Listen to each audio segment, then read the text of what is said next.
Lemon சாதம் பண்ணுறதுக்கு ஒரு லெமன், ஒரு பூண்டு பல்லை பொடியாக கட் பண்ணி வச்சுருக்கேன், 2 வரமிளகாய் கிள்ளி வச்சுருக்கேன், கொஞ்சம் கருவேப்பிலை, மஞ்சத்தூள் வந்து தாளிக்கிறப்ப சேர்த்துக்கலாம். எண்ணெய் காஞ்சிடுச்சு. இல்லை கடுகு உளுந்து சேர்த்துக்கலாம்.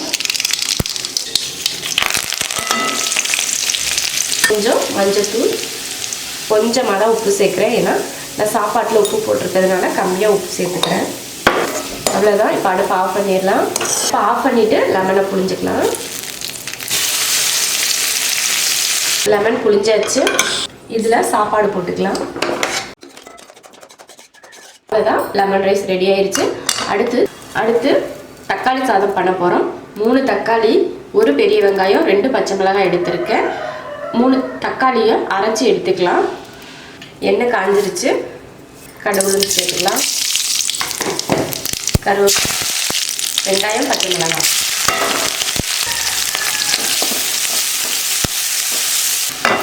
வெங்காயம் நல்லா வதங்கிடுச்சு. அடுத்து தக்காளியை சேர்த்துக்கலாம். மஞ்சத்தூளெல்லாம் சேர்க்க வேணாம். தேவையான உப்பு சேர்த்துக்கலாம்.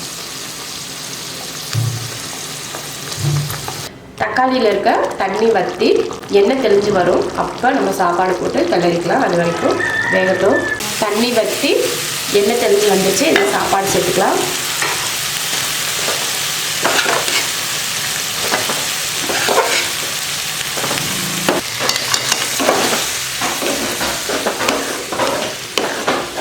அவ்வளோதான், தக்காளி சாதம் ரெடி ஆயிடுச்சு.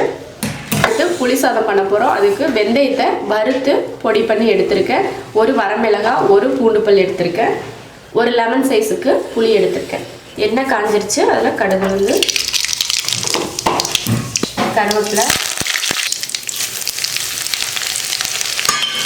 மஞ்சத்தூள், ரொம்ப கருக விடக்கூடாது. அடுத்து புளியை கரைச்சி ஊற்றிடலாம். தேவையான உப்பு. புளி கரைசல் வந்து வற்றி எண்ணெய் தெளிஞ்சு வரட்டும். அது வரைக்கும் கொதிக்க வைக்கலாம். நல்லா எண்ணெய் தெளிஞ்சு வந்துருச்சு. இதில் சாப்பாடு போட்டுடலாம்.